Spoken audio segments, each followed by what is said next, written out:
What is up, everyone? Welcome to There Can Only Be One, the podcast that puts together the all-star best of your favorite artists and singer-songwriters. Now, when you take a look at the pantheon of classic rock and hard rock bands, you wouldn't be hard-pressed to find lots of people putting this band up high on that list, because we're talking about Led Zeppelin. And here to join me down this road, Noah Siegel-London's here. Welcome, Noah. How are you doing today, man?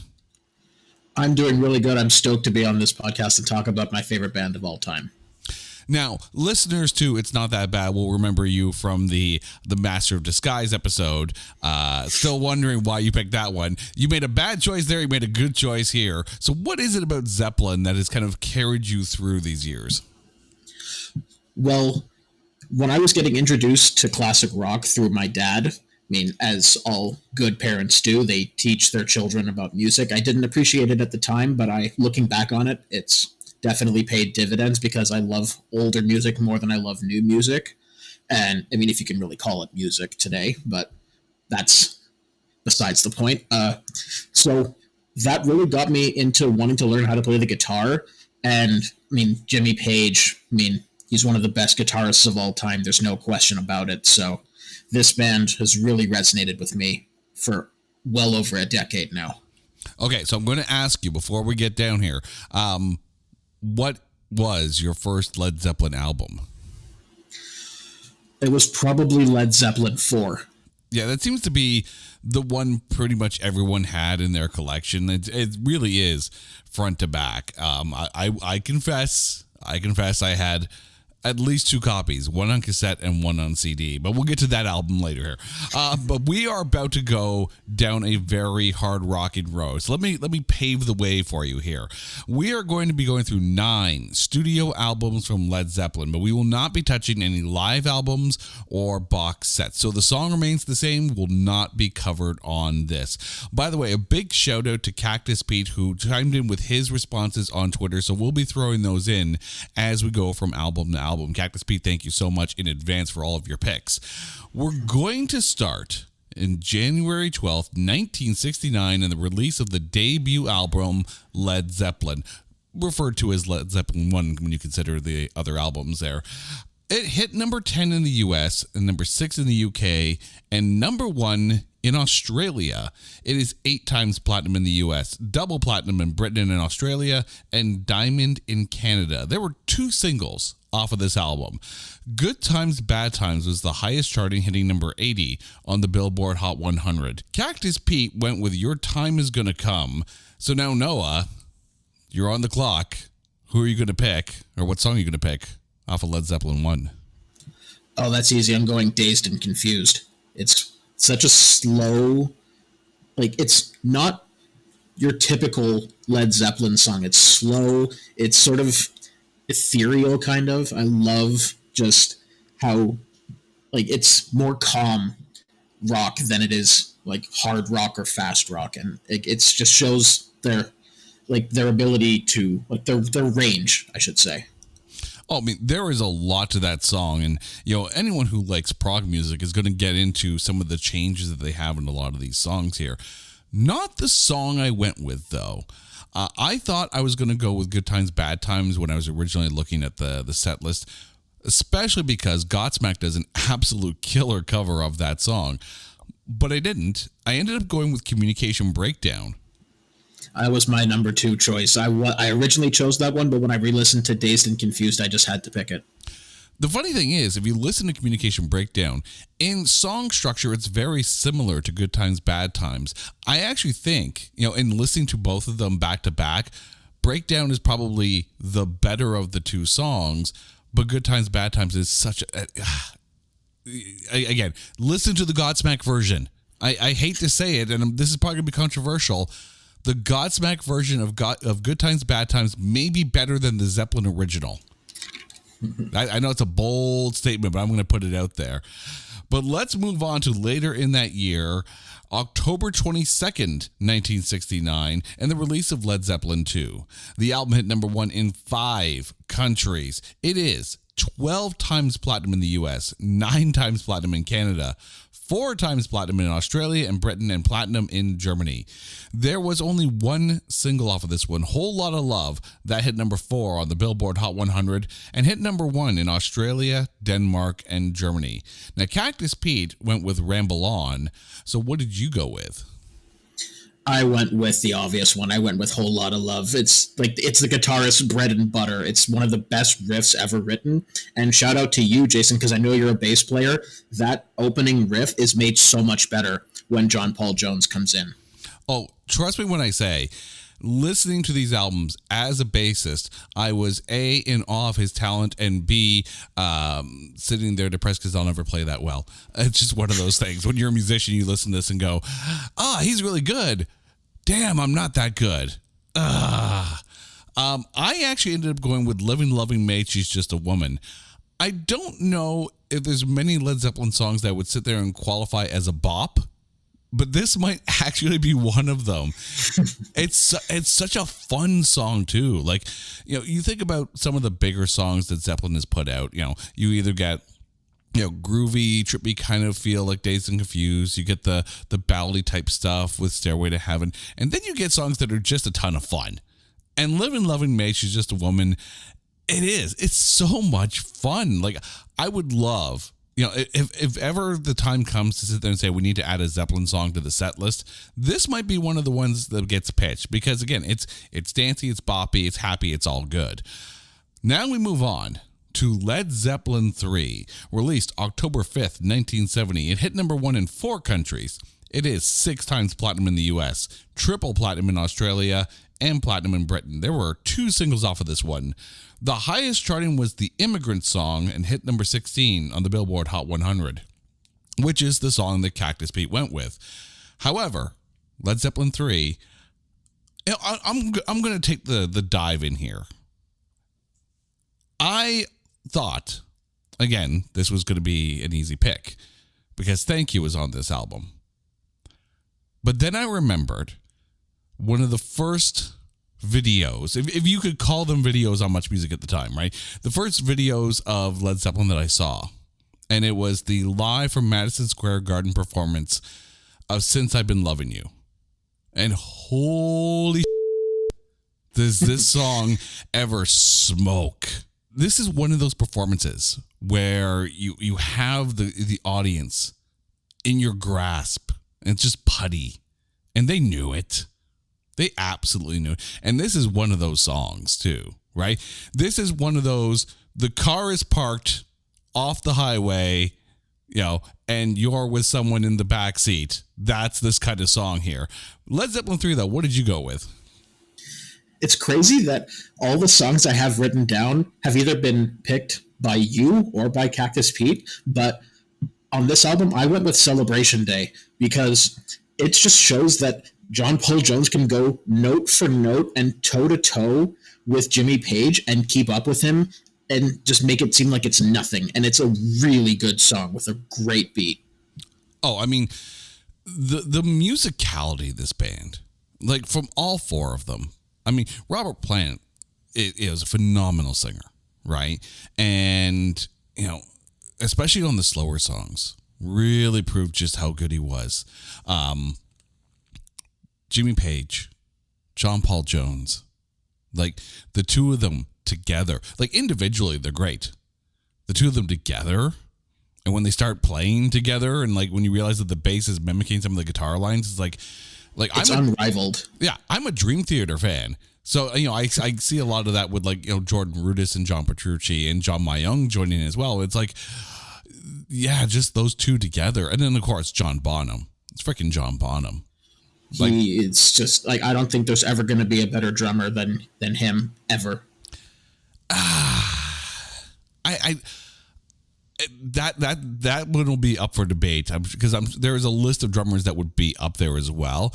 But a lot of the syncopated rhythms, though, like they become the song and the hook of the song all by themselves. So We now move on to 1971, specifically November 8th, and the release of the untitled Led Zeppelin album, or we'll just call it Led Zeppelin 4, or pick a name like everyone else seems to. It hit number 1 in the UK and Canada, and only number 2 in the US. It is, I said I had at least 2 copies here, so I've contributed to this. 24 times platinum in the US, 9 times platinum in Australia, 6 times platinum in Britain, double diamond in Canada, double platinum in Switzerland, platinum in the Netherlands. There were 3 singles off of this one, Black Dog being the highest charting. It hit number 15 on the Billboard Hot 100. The album was inducted into the Grammy Hall of Fame in 1999, and in 2001, Classic Rock magazine listed this number 1 on their 100 greatest rock albums ever list. Cactus Pete ended up going with Misty Mountain Hop. Led Zeppelin 4, what'd you go with? I went with probably my favorite Led Zeppelin song of all time. No, it's not Stairway to Heaven. I went with When the Levee Breaks. It is easily one of the best songs I have ever listened to in my life, and I could probably say it could make an argument for the best song that I've ever heard in my entire life. Well, I'm glad you picked that one, so I don't really have to describe anything, because I also went with When the Levee Breaks, and you pretty much took all my notes from me. Thank you kindly for that one. But I need to point out, okay, so I used to DJ school dances and like basically freelance as a DJ, in my high school years and whatnot. And if you've ever been to a dance, odds are the last song is going to be Stairway to Heaven. Yep. This is, to me, and you get to watch this as the DJ, right? Because you're not out there on the dance floor dancing. You're sitting back behind the booth and at this point wrapping up all your cables and packing up all your CDs, right? But this song is really the litmus test of how the rest of the night is going to go for you. If you get to the rocking part of Stairway to Heaven and you're still slow dancing, it's going to be a good night. If the two of you start bouncing up and down, you're friend zoned at this point. You could see it. You can witness it. But that being said, I actually made a point of not using Stairway to Heaven as my last song. I'd play it as my second last song, really freak people out. But it was always a toss-up. It was either going to be Whiter Shade of Pale from Procol Harum, or it was going to be another Robert Plant song off of one of his solo albums, Ship of Fools, which to me is actually infinitely better than Stairway to Heaven. Yeah, I honestly think that Stairway to Heaven is one of the most overhyped songs that's out there. I used to like it. I can appreciate it as someone who does play an instrument, but I'm sorry, I can't for the life of me choose that song over any of the other songs on this album. To quote Wayne Campbell, Stairway denied. Yeah. We now move on to 1973, and Houses of the Holy, released March 20th of that year, hit number 1 in 4 countries, those being the US, the UK, Australia, and Canada. It is 11 times platinum in the US, double platinum in Australia, and platinum in Britain. There were 3 singles off of this one. Dire Maker charted the highest at number 20 in the US. Cactus Pete went with The Ocean, as did I. Now, this was not, to me, one of their best albums. Dire Maker's great. Don't get me wrong on that one. I also almost picked The Crunge, just because, A, it's a funky as hell bass line. And, when they start going like, where's the bridge? I'm like, oh my God, they're having so much fun. The Crunge is probably not the song anyone would really ever pick, but I almost did. But I ended up going with The Ocean. What did you go with off of Houses of the Holy? It's weird. Until now, I thought I was going to pick Dire Maker, but I have to give a person I'm going to go personal with this one. It's one of my favorite songs to play on an acoustic guitar, Over the Hills and Far Away. Okay. I can see that, actually. It's a very fun riff to play on guitar. Actually, it's funny. I think the only time I've ever played a Led Zeppelin song ever was Stairway to Heaven. And it was just one of those, someone wanted the band to do, a late night encore. It's like, oh, we'll give you $20 to play Zeppelin. Okay, we're going to learn how to play Led Zeppelin in about 5 minutes. Here we go. and actually pulled it off fairly well. So, hey, it worked out well. We now move on to Physical Graffiti, released February 24th, 1975, and the first album on their Swan Song label. The album hit number 1 in 3 different countries, the UK, US, and Canada. It is 16 times platinum in the US, triple in Australia, and double platinum in Britain. There was only one single off of this one, Trampled Underfoot, hit number 38 in the US. Cactus Pete went with the Wanton song, but what did you go with? I was going to go Kashmir, but I'm changing my answer again. It's one that I'm currently learning, in the process of learning on guitar. It's Bronnier R. It's an interesting guitar riff. It's literally just Jimmy Page. It's no one else on the song, and it's finger picking. So I love that, because that's what I started doing when I first played guitar. I refused to use a pick, but then obviously you have to learn how to use a pick at some point. So I'm getting back into finger picking, and I could not be happier about it. So now I have to ask, if you're finger picking your guitar, are you using like a regular acoustic guitar, or are you using a classical nylon string guitar? Oh, I'm using a regular one, just like a Taylor acoustic guitar, so it's metal strings. Okay. Because I have one of those nylon string classical acoustics, and it sounds great when you're finger picking. I almost went with the Wanton song and sided with Cactus Pete, but I ended up going with the Rover off of this one here. And it's the sole reason why is you get to this guitar overlay during the chorus, and there's just something about the phrasing in that guitar overlay. I'm just like, oh, this is really, really cool. Like every now and then, it's the hook. It's a riff or a lick that gets you. For the Rover, it was that guitar like over the chorus from Jimmy Page that completely sold this one for me. Yeah, I mean, like, it's like we said, and like this band has been around for so long, and I mean they've passed into legend at this point. That, I mean, what can be said about them that hasn't already been said? I mean, anything that you think about them as a group and as individual artists, I guarantee has been said like tenfold. It's just ridiculous how amazing they are individually and as a group. In multiple MTV documentaries, yes. Next, we move on to March 31st, 1976, and the release of Presence. The album hit number 1 in the UK and the US. It is triple platinum in the US and platinum in Britain. There was one single off of this one, Candy Store Rock, but it did not chart at all. Cactus Pete went with Royal Orleans. What'd you go with? For this one, I actually went with Nobody's Fault But Mine. I think it's an interesting song, and this is at the point, I think, when they really, like, especially Jimmy Page, he really started experimenting with the sound of his guitar playing. Funny you say Nobody's Fault But Mine, but that's also my pick as well.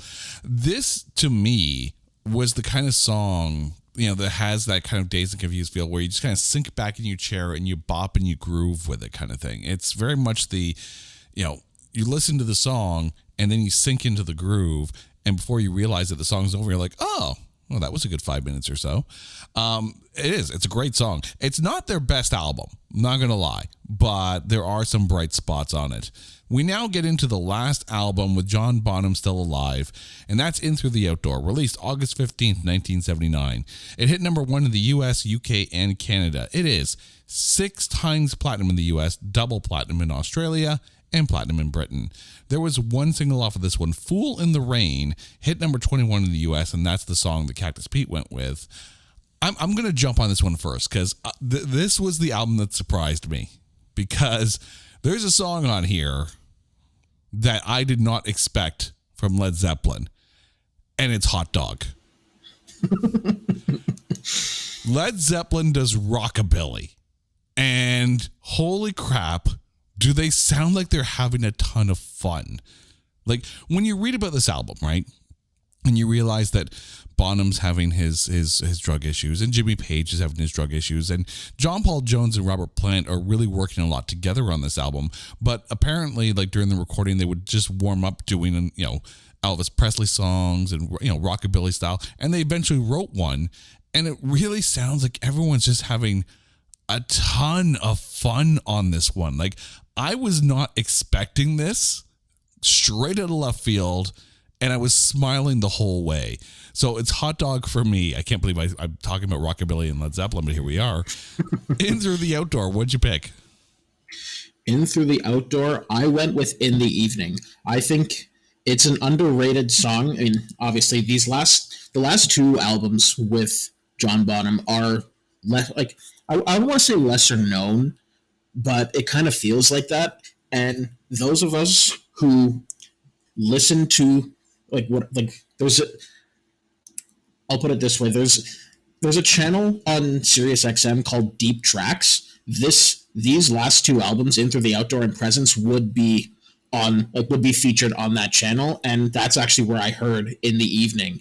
And I was so confused because obviously everyone knows the classic Led Zeppelin songs, but then when you get into their other stuff and when you see that they start experimenting and they start just really celebrating the actual music, it's just a beautiful thing to listen to. And In the Evening was one of those songs that really opened my eyes to that.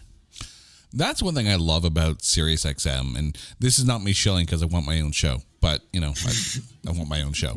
So listen up, Sirius here. But regardless of channels like Deep Tracks, right?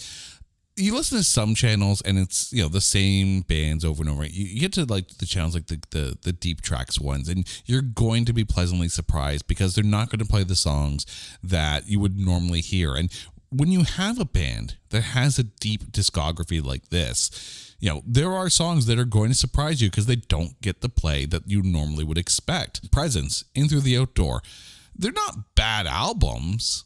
They're just not as good as an album like Led Zeppelin 4, or at least as recognizable. You say Led Zeppelin, people are going to say Stairway, and Rock and Roll, and Black Dog, and Dazed and Confused, the Immigrant Song. You're going to hear the regular ones. Listen to everything, because you're going to be surprised somewhere down the road. We now get to the last album, posthumously released in regards to John Bonham. It is Coda, released November 19th, 1982. The album is a compilation of live and unreleased tracks. Hit number 4 in the UK and number 6 in the US. It is platinum in the US and silver in Britain. Cactus Pete went with Poor Tom, but what did you go with off of Coda? I went with Darlene. When I heard it the first time, it just seemed very different from what I'm used to hearing from Led Zeppelin, and it was just something that I thought was really fun compared to, a lot of their earlier stuff. I ended up going with Walter's Walk. This one was taken from the Houses of the Holy sessions, and I'm not going to lie, there are songs off of Houses of the Holy I would absolutely remove and put Walter's Walk onto that album. It's such a good song. And, it probably had some reworking, for the Coda release, but still the structure of the song is better than some of the stuff on Houses of the Holy.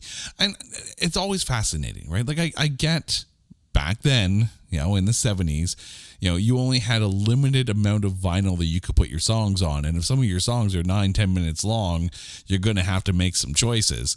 The days of B-sides these days feel like they're gone. Walter's Walk would have been a great B-side on a 45, or again, replacing one of the songs off of Houses of the Holy. All right. We have come to that magic moment where we need to take our list, go through it, and if there is only one song above all, which one is it? So I'll go first here, just to introduce you to the pattern here. From Led Zeppelin 1, I went with Communication Breakdown. From Led Zeppelin 2, I went with Living Loving Maid, She's Just a Woman. From Led Zeppelin 3, I went with Since I've Been Loving You. From Led Zeppelin 4, I went with When the Levee Breaks. From Houses of the Holy, I went with The Ocean. From Physical Graffiti, I went with The Rover. Off of Presence, I went with Nobody's Fault But Mine. Off of In Through the Outdoor, I'm the only person who would ever pick Hot Dog. And off of Coda, I went with Walter's Walk. But if there can only be one, for me, it's going to be Since I've Been Loving You. This is one of those moments where you have a song that has the ability to, A, be a great slow song, B, the ability to literally captivate the listener. And it's so slow, so bluesy, and it's just so, like, it's dirty, bluesy good.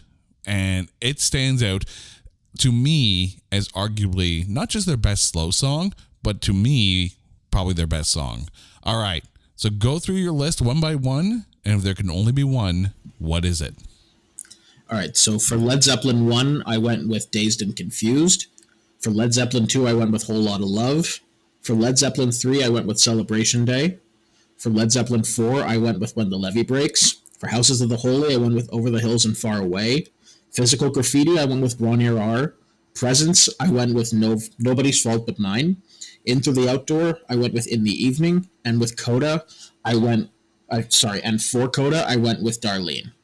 But if there can only be one, I'm going to sort of go along the same lines of what you said. I'm going with a slow song. If there can only be one, I'm going with When the Levee Breaks. The first time I heard it, it was just so captivating, and it showed that it really opened my eyes to the background music that is involved in song making. And when you just listen to John Bonham just open the song with the drums, it's a sound that I don't think can be replicated because the way that the track was made. It was actually made faster, and they slowed it down to get the sound that they produced in that song. Slow it down, Bonham. Slow it down.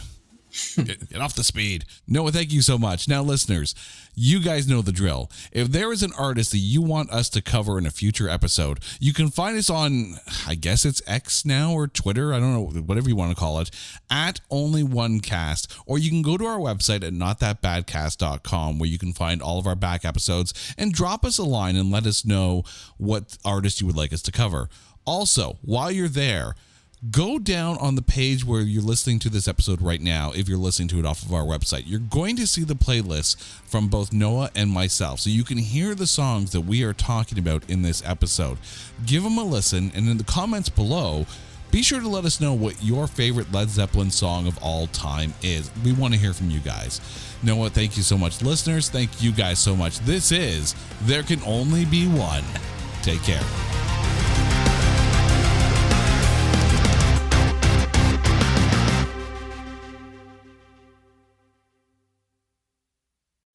Hey folks, Stefan Shirazi and Renee Richardson here from the Metallica Report. And we are proud members of the Pantheon podcast family, where the best of music and podcasts unite. We've got something pretty cool for you. We're giving away an exclusive Metallica merch package worth over $250. That's a whole lot of Scary Guys, Skulls, M72, and other sought-after Metallica swag. And we've made it easy for you to win. Follow and share the Metallica Report, and you're in the game. Go to pantheonpodcast.com/Metallica, enter your email, and hit that button to be entered to win. And just like that, you're eligible for our monthly exclusive Metallica merch package. And guess what, rockers? You can enter every month, so just do it. And while we love our global brothers and sisters, the lawyers won't let us ship outside the U.S.